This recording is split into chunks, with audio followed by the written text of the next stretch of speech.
You know, I love talking to toy creators on this show. And this episode, we have got someone who's creating toys, but oh, so much more. Carlos Espinoza, welcome to the Needless Things podcast. How are you, Dave? Thank you for having me. I'm doing great, and thank you for coming on. I'm excited because I Instagram for this show has been in a way the great communicator, where I've found new concepts, new toy lines, whatever, and made connections with creators to come on the show and talk. But it's also a very visual medium, so you kind of sometimes just see the pictures and you're like, oh, that looks like a cool thing. And Rise of Nexus, which I saw as, oh, it's a cool new action figure line that you are responsible for. And we'll get into the details of that in a bit. But it's so much more than that because it is also a tabletop game. That's right. Yeah. It's also that's pretty much how it started. It started as a tabletop game that plays with any action figure in your collection. But as I started developing and working on it, and I was like, I can't really have a tabletop game that's about action figures without action figures. And maybe that was just an excuse to start an action figure line. Uh, Well, in but the yeah, folks that I've talked to, it is often like, well, I had this idea for this, and then it turned into making an action figure line. I think we're all kind of just yeah. looking for that excuse. Pretty much, yeah. I mean, I've always wanted. This is something I've always wanted to do. So, I mean, it's a cool, way to present it. I didn't want to just do. I know, like, no offense to anybody else, but it's just, it's not that it's just another O-ring line. We are also a tabletop game, and I'll be showing more of that, like probably later in the year or next year. So, for anybody watching or listening that wants to check it out, you can find some information at solidraven.com. And then you can also take a look at, and I'm guessing Level 7 Toys. Is that who's responsible for the figures themselves? No, so Level 7 Toys did the 3D prints actually, Okay. that you see right here. So these prototypes and the ones that I sent out to you, which you have some. I Uh, do. it's Yeah, he helped. He printed out a bunch of figures. I think like 40 of them for this purpose to just kind of give away and show off. Since I missed out on Joe Fest and the Dallas Joe Show. So I was like, well, how can I show them to people if I'm not, really going to have a booth there? So, Right.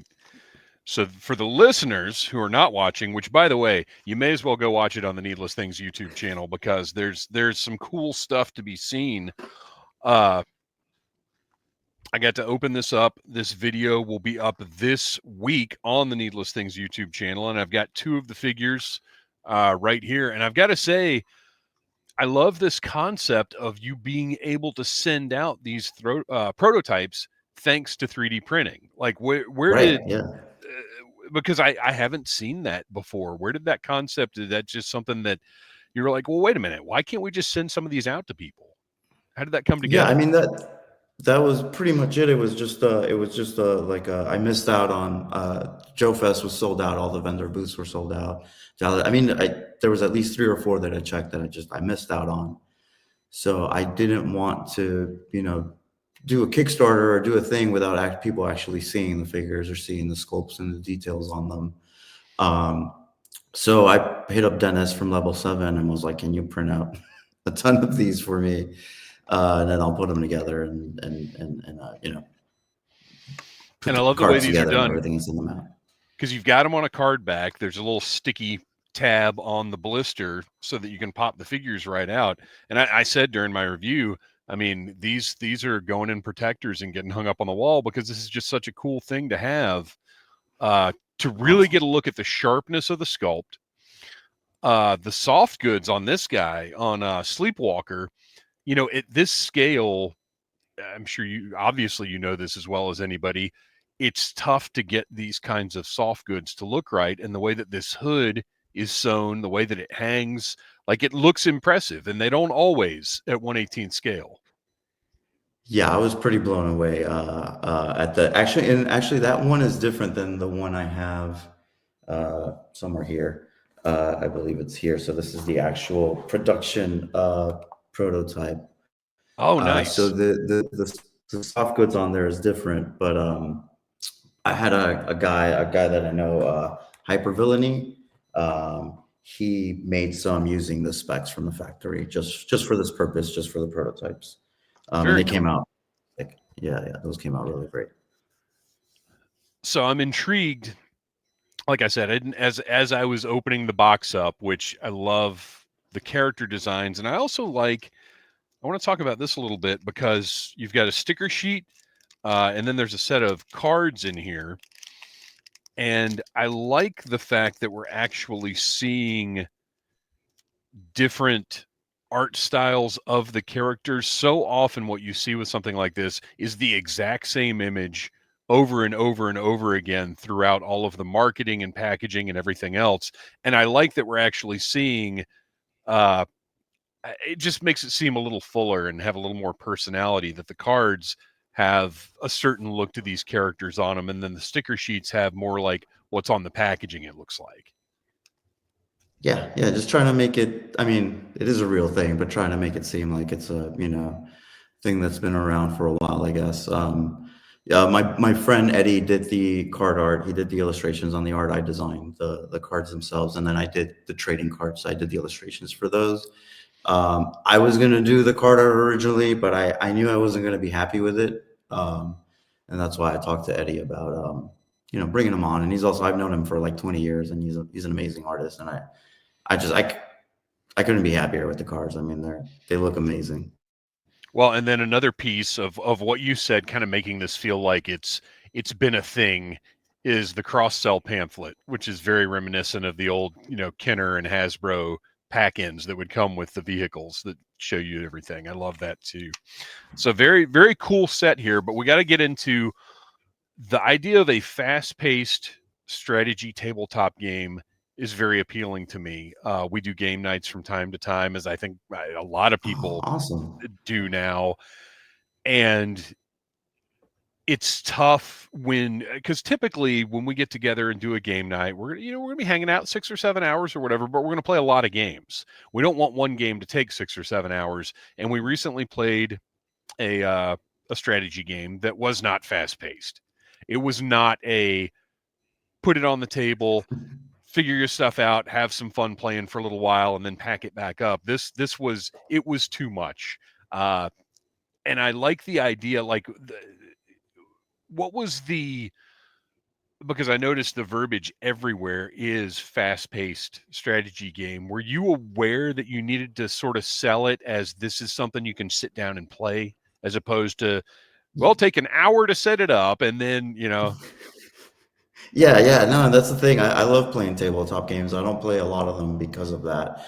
It might be I don't have the patience, but I did want it to be something that's quick to pick up, quick to learn the game.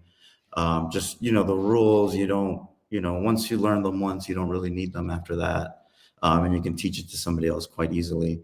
Although, yeah, the rules are finished, but every time I read them, I'm like, this is this is too complicated, or at least to me, it sounds complicated, but when you play it, it's actually not that. It's just simple math, rolls of dice, and then some strategy, as far as like where you want to go and set up your characters and things like that. So it's kind of like a culmination of all these things. Like for one, it's like that old GI Joe game, the tabletop game called Commando Attack. I don't know if you remember that.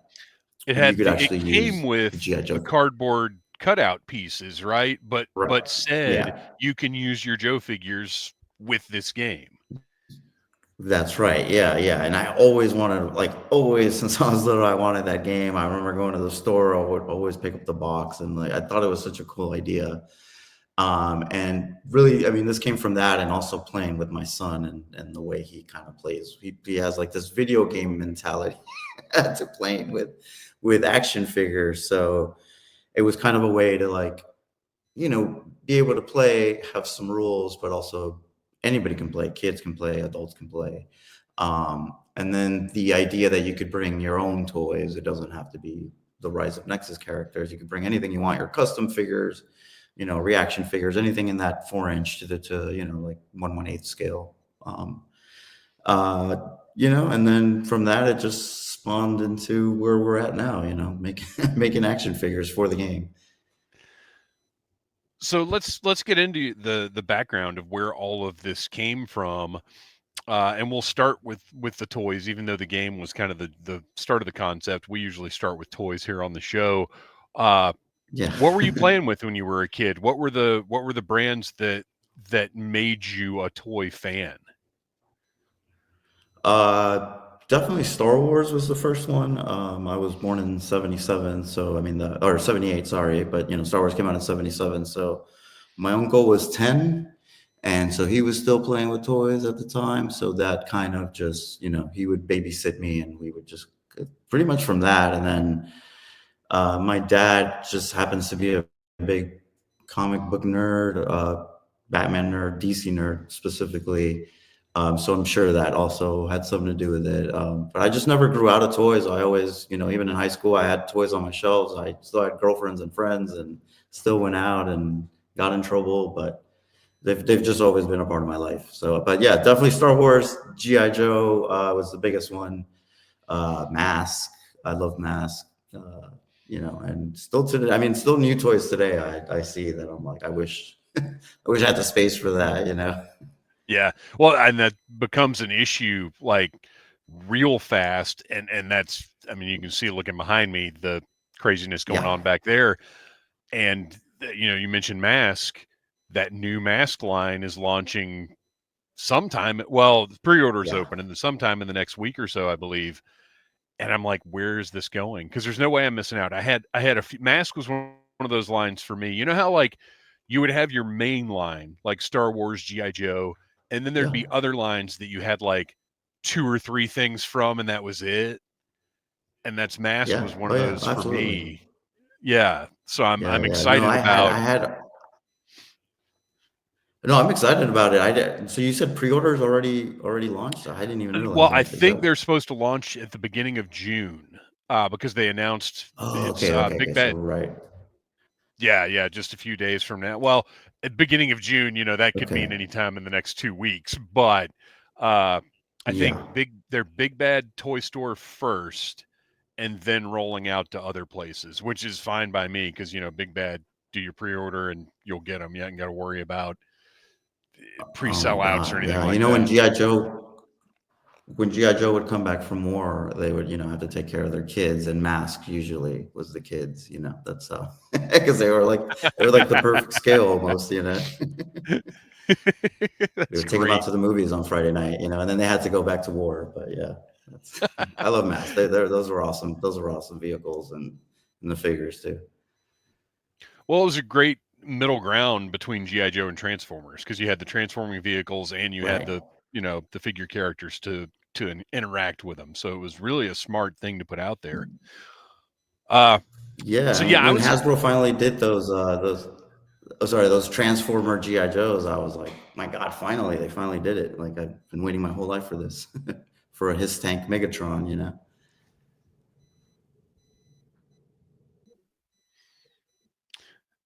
see the GI Joe Transformers crossovers.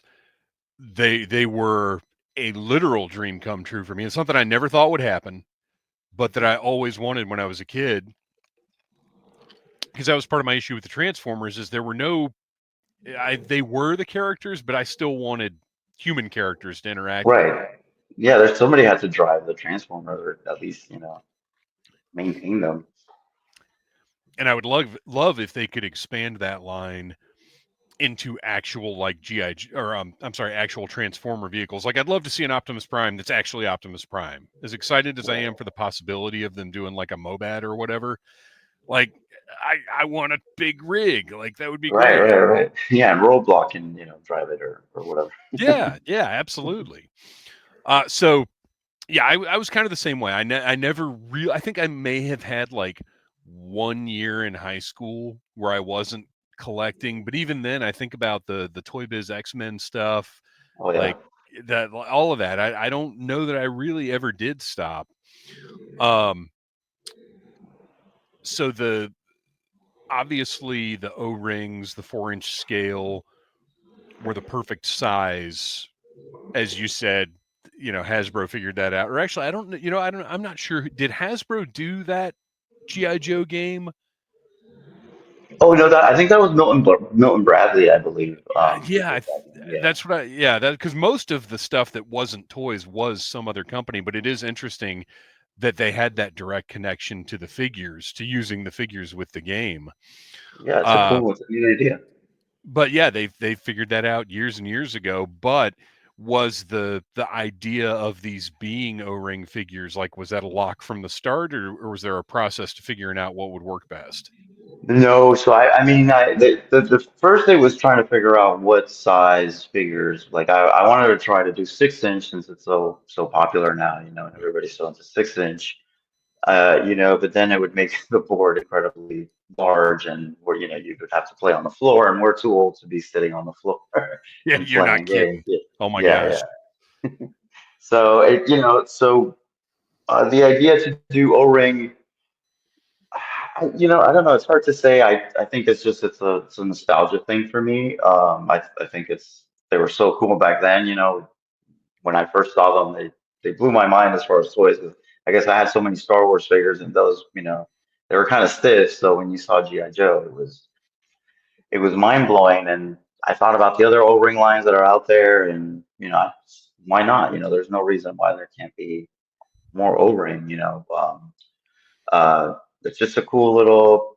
It's weird, but after Classified came out, I kind of fell in love with O-ring again. I don't know what happened there, but I got rid of all my Classified, and then was like, no, I like We this old stuff.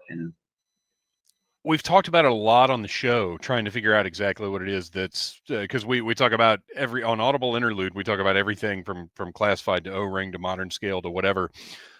And I think what we've come up with is the O-ring is so, like, classified is big.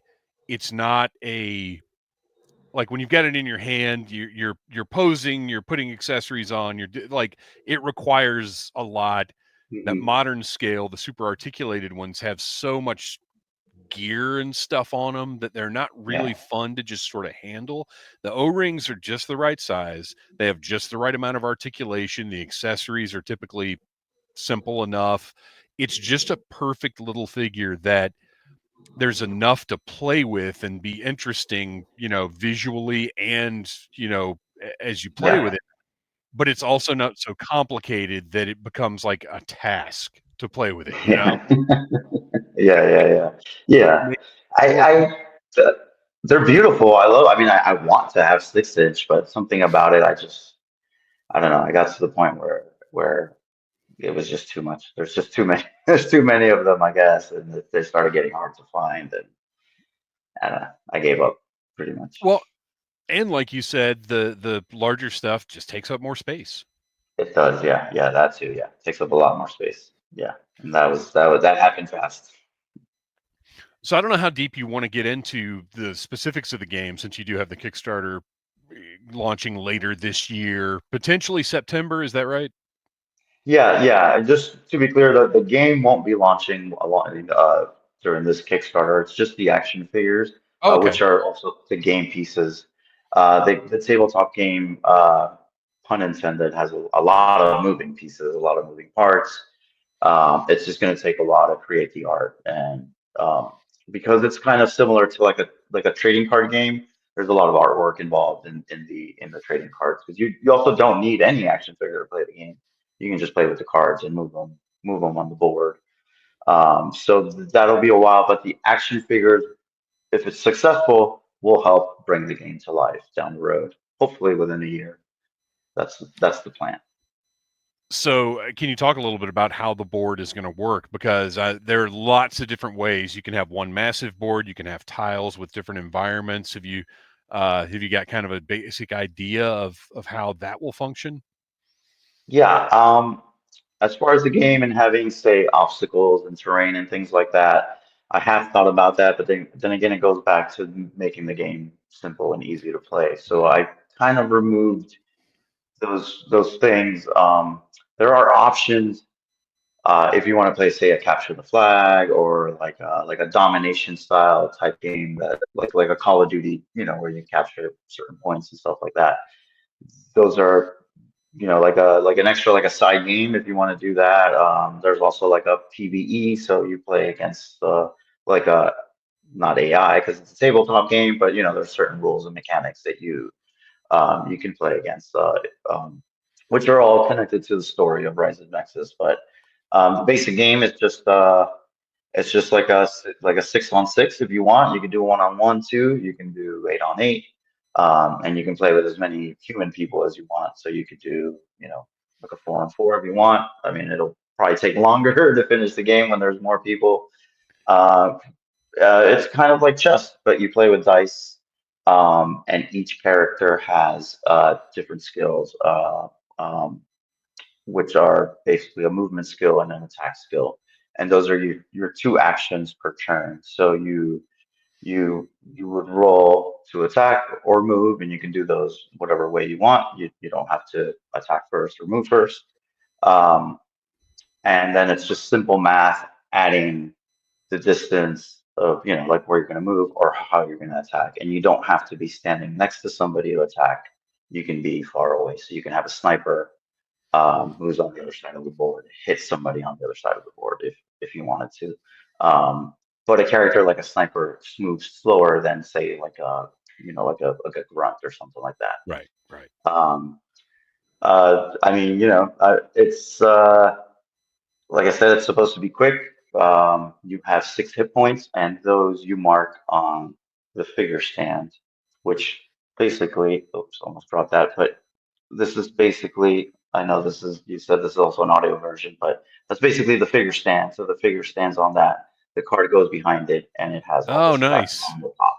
Yeah, so everybody can see, you can see, the opponent can see what your character is capable of. And then down here, which this is just the first prototype, there are sections where, I know this is black and it's hard to see, but there's like a little section here where you mark the hit points.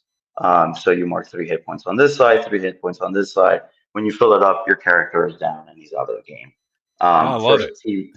First team to knock out the other team wins.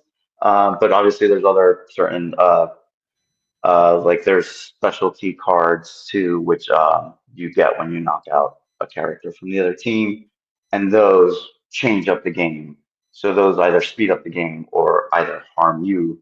And those are kind of things taken from like a Call of Duty game or something like that. But yeah, that's pretty much the basic of it. I know it's not the same when you're not seeing it or not showing it off, but Well, no, but I appreciate that detail because I like the idea of the variables being sort of a thing outside of the actual move. Because one of when you were describing that, it made it more clear to me what derailed the other game that we played.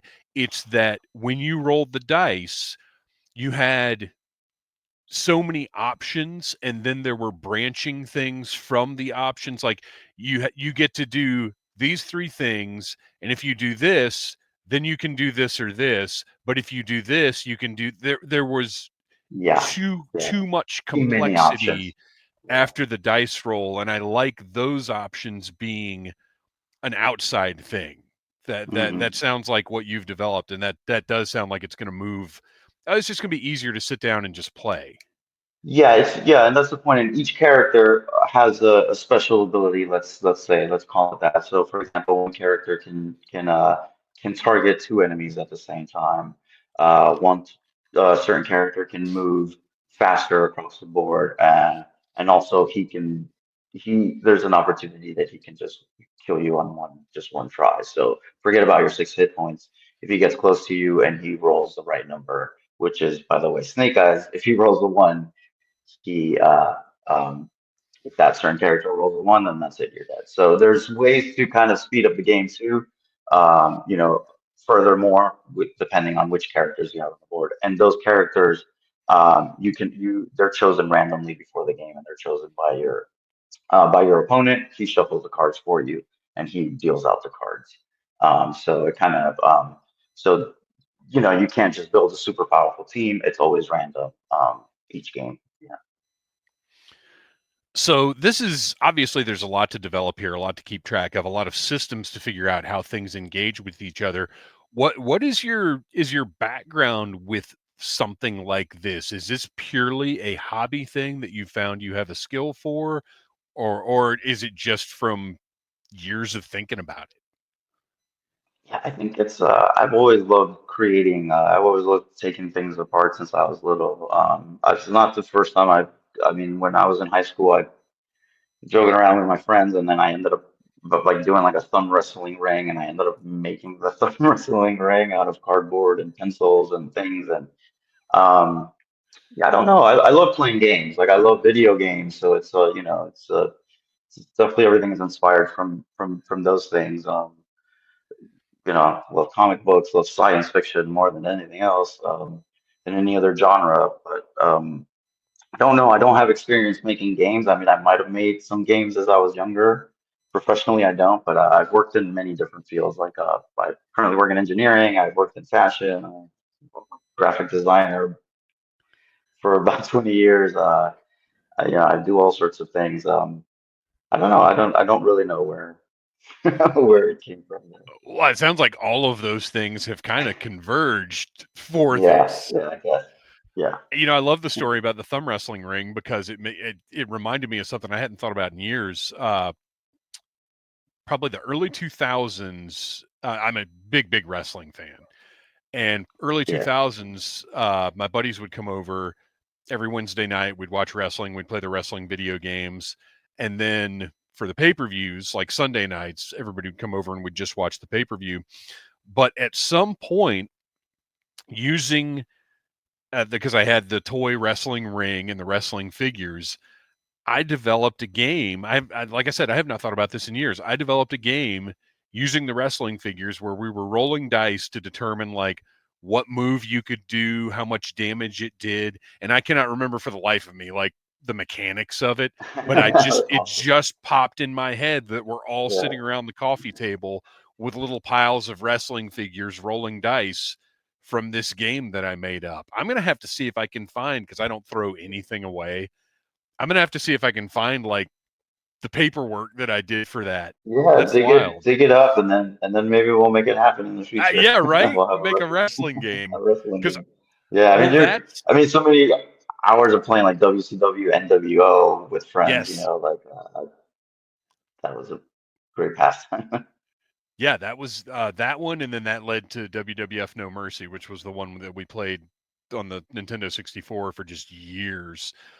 And Oh it's yeah. funny because I think in Japan they had wrestling figures that were O-ring figures, but it's Oh, not cool. anything that's really happened in America. And I think the time might be right for some Oh sort of yeah, yeah, wrestling for based sure. O-ring figures. So I want to talk a little bit more about just sort of the influences on you because we've talked about, I mean, being into toys forever. Uh, but game wise, I like that you mentioned playing with your son and how you noticed there was a video game like way to the way he plays. And it's interesting because it's just we talk about that on the show a lot too, is how kids, a lot of them just aren't playing with toys anymore. But Yeah. it's not better or worse, it's just different from how we grew up, because when we were growing up, we had comic books and cartoons sort of directing the way that we played. And now it's, yeah, they're taking in the pop culture, the Marvel movies and whatever else, but it is video games, and the mechanics of those absolutely influence the way that they engage with toys. Going to the Yeah. like toys to life video games like the Lego game and Disney Infinity, where they're actually using the action figures to interact with the video games, Hmm. which I Yeah, yeah, still yeah. don't think anybody quite got that right. I think there's still a room in the market for a more interactive video game figure experience. Yeah, yeah, those were yeah, they were like miniatures, right? They were like little statues or whatever. Yeah, I don't know Yeah, what the happened. But yeah, Dis. yeah, I think yeah, the Disney Infinity, I Mhm. yeah, I don't know. They what we ran into with them, because the Lego game, Lego Dimensions, was the Lego one, and it used the Hmm. little Lego minifigures and incorporated tons and tons and tons of different pop culture properties. Uh, and it was really a fully fleshed out game that the figures enhanced, whereas the Disney Infinity, I feel like there's more compulsion that you have to buy the figures to do the thing with the game. Oh, and then Nintendo had one as well. I can't remember what theirs is Yeah, the called, but Nintendo. amiibos, the That's amiibos, right. right? Yeah, yeah, That's right. yeah. But yeah, I think we're kind of I'm getting us off track here, but I think there's potential for a new generation of action figures that interact with video games in a way that maybe could be a little more successful than what we saw with those early attempts. Yeah, that's a cool idea. I didn't even think about it in that aspect too. I mean, I thought about like a mobile game at some point, since it's like a, a grid-based game, Well, right? Like a something like that. and that could absolutely be, once you get this one off the ground, that could absolutely be an evolution, even if it initially starts as just a way to track the cards, the character stats, whatever. But it would also be Yeah, an easy way for you to keep it updating. yeah, As yeah, yeah, yeah. opposed to That would be cool. actually producing new cards and stuff all the time. Yeah, yeah, that's Oh, true. there's That's something true. there. Yeah, I There's mean something there. there there is some idea to, maybe, talk to say some of the other O-ring companies and see if, they're interested to bring their characters into the game. Yeah, Again, yeah. it's not like a thing that you need, but it would be a cool collectible, and just kind of Well, well, even if you got with like Call Sign Longbow, Operation Recall, any of the other O-ring lines, and just did a thing where you did an expansion pack that were their exactly, characters that yeah. was compatible with your game, like that would be awesome. Yeah, yeah, that's an idea, that's a plan. The game, like I said, we're still developing, so we're still like the game is done. It needs some play testing, and it needs visuals, basically. Yeah, That's what yeah, it yeah, is. And then I have to decide what size the board has to be. But yeah, I mean, as far as that, like bringing, like the idea too is like to say at a show at a con, take the game to the con and have competitions, and yeah. everybody brings their own toys, and just it's a cool thing to see, everybody playing playing with their toys. But it's Well, just and yeah, like Sesame Street versus GI Joe or something. well, and like you said, people bringing in custom figures and using Yeah, those, like it's a way not only to get people to engage with each other, but also to show off skills like that. Like, here is my exactly. custom character. Check it out. Yeah, yeah, That's yeah, that's exactly. awesome. I love that idea. Um, so as far as the artwork goes, are you how are the duties going to be there? Because I know a lot of the card game, like just the card based games now, bring in kind of a lot of artists to work on Hmm. those pieces.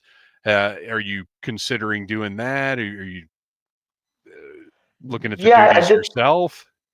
No, I did think about, yeah, bringing like four artists or something, or at a time, or whatever, just kind of divvy it up. But yeah, I would love to do that, of course. Yeah, I mean, I'm open to that. I mean, it all depends what Eddie, if Eddie wants to do any or not. Like my buddy Eddie who does the Yeah, card art. So we'll see. I mean, that's something down the road. Once the starter's over, and hopefully it goes through, then my my plan is to focus on the tabletop game, yeah. fully, and get that going. Oh, and you mentioned Joe Fest. It is worth mentioning Level 7 Toys, who printed the prototypes for you, will be at Joe Fest. So if folks want to check Yeah, them out, definitely go. They're at level7toys.com, which I notice is currently down because they're getting ready for Joe Fest, which is right around the corner. yeah, yeah. I don't, I mean, I don't know when. I don't think wave two is being worked on right now. I was kind of hoping if they did finish, he could print them, but I'm not going to bother him until after Joe Fest. Yeah, I know he's got a lot going on. well, and Joe Fest has become well, all of these, because we've got Toylanta and Joe Lanta are both here in Atlanta, and those have both become much bigger over the past couple of years. Joe Fest last year was massive and looks to be even bigger this year. Like it really is something that because we're going to have a table there, we're doing a couple of panels there, and it really is like now is when you start finalizing and Yeah, getting everything together to get ready. crunch time. Yeah, yeah, yeah. Yeah, yeah, absolutely. Let's see. What else have I got in the notes here? What else was there anything else that you wanted to hit on? We've talked about the game, we've talked about the toys. As far as just the process of designing these characters, these figures, what's involved with that? You start you start with an idea of who you want the character to be, I'm sure, but where does it go from there? How does the process work for you? I basically started with a bunch of different characters, like 12 different ones, and yeah,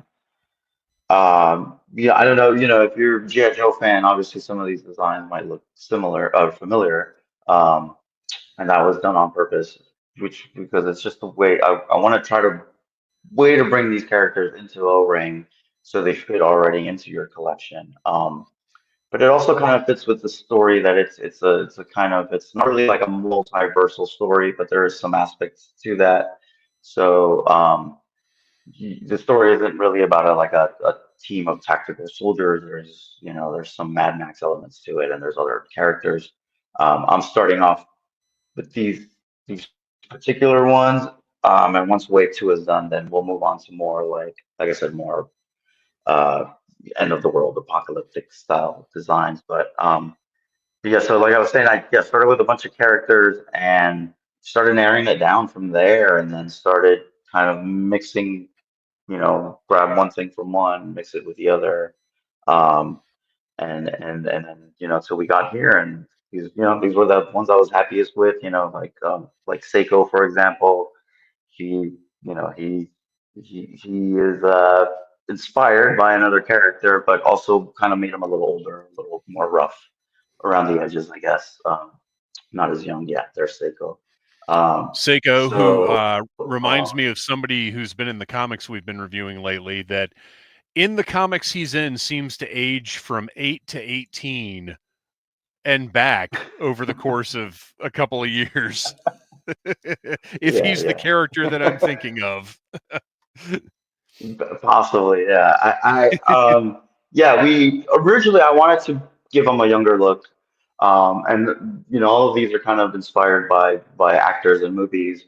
Um, but in the end, the artist and I decided that he needed like an older feel to him, and kind of looks like another actor. But And then, of course, yeah, this I one don't know. also Night Night Owl, Owl, also taking some inspiration from a familiar character, which I dig because seeing, I'll say, seeing this style, this homage in O-Ring is very, very cool. yeah, thank you. Yeah, I love that when he came out in the 30th Super Yeah. Bowl. Yeah, what was the 30th anniversary? Such a cool. It was cool at first to see a new character. Like wow, that doesn't happen all the time. But then Hmm. for it to be so cool, it's a really neat design. Yeah, they managed to do some, I'm not going to say unique because, again, well, with everything now, nothing is 100% original, period. Everything that we produce, No, everything that we right. create is kind of an amalgamation of our pop culture that we've taken in, through our lives. But they did, Yeah, characters that were new to Joe. They did a lot of cool things in that time. And it's unusual because with a franchise that old, it's kind of tough to get fans to accept new stuff like that. yeah, And I think most of the characters they brought in, right. people were pretty accepting of and dug. Yeah. Absolutely. That was a really neat design. But yeah, I mean to see him, I was like, wow, I'd love to see him in O-Ring. So let's see if maybe we can make it happen. So do you start with a look and then develop a personality afterwards, or do you start with an idea of who the character is and then draw around that? I started with the look first. I started with the look because of I didn't really have a story idea for them, when I was when or because this is the tabletop game. The tabletop game needed something like a reason for them to be there. Like, what is their purpose for them fighting? And I've had this idea, this story idea, for almost 20 years now since pretty much I met my wife. And I've always had it in the back of my head, and I always think about it, and I always add to it. And when I started thinking about the game and the story, it just kind of makes sense that it kind of made sense to bring those together, because the story in the end, towards the end of the story, there is which I guess I should explain what Rise of Nexus is. Rise of Nexus is an arena where these characters basically are in prison, and they are forced to fight in there. Even though at some point in their lives they used to all work together and be friends. So that's kind of what's different about this story. It's not necessarily a story about good guys versus bad guys. It's more of like a story about survival, um, and these friendships that basically get fractured. Um, uh, and we're also working on the story too in the meantime, but that's pretty much the basis of it. Now, are you looking at any other kind of media, like a comic book or a source book or anything like that? Yeah, yeah, definitely comic book, maybe even a novel. I think when I first started thinking of the story, this idea of the story 20 years ago, it was going to be a novel, like a science fiction novel. But when I think about it and the game and the action figures, then it just needs to be a comic book. So we are working on writing we wrote like an ash can, basically, me and my buddy Manny. Um, and then from there we're going to kind of write the main story and release the comic with the tabletop game down the road. But for now, like I said, we only have the action figures. Hey, that's a good starting point because again, we're in that O-ring renaissance right now where that is a hot aesthetic. People are dying for more O-ring stuff. So I think it's smart to go ahead and get on that, give the brand some notoriety, let people know about it, get them into it. And then, once people are into the brand, guess what? You've got more media, more engagement, more interactivity. Let's go. Yeah, yeah, yeah. And it's also, I'm really the only person behind this. Like my wife, she's like, "You're not gonna take a break," and I was like, "If I don't do this and it doesn't happen, nobody's gonna Yeah. pick up the slack for me. I gotta be the one." So yeah, there's a lot of moving parts, but so I'm doing what I can handle right now. I thought about doing the comic with this Kickstarter, but it's not gonna happen. It's gonna be impossible to do. So, Well, and take that's my good time with because, it. well, I think something that tends to sabotage these a lot of the time is when the people behind it kind of don't realize how much they're taking on and don't pace themselves a little bit better. So I think it's good that you're recognizing, like, look, this is what I've got the bandwidth for right now. Let's get this off the ground Yeah. and then grow from there. Yeah, yeah, yeah. I got a full-time job and kids, so I gotta also pay attention Right, to that right. too. You got to balance it. Well, Carlos, thank you Yeah. so much for coming on, talking about Rise of Nexus. Everybody check out solidraven.com. Follow Rise of Nexus on Instagram. Anywhere else online we need to be keeping our eyes on? No, that works. Definitely. If you go to the website, sign up for the emails. We'll be making announcements closer to the Kickstarter and stuff. And then the Instagram, I try to update it as much as possible. Well, awesome. Thank you for coming on the show and talking, man. And I look forward to seeing where this thing goes. Awesome. Thank you so much, Dave. I really appreciate it. Smash that like button if you like Needless Things.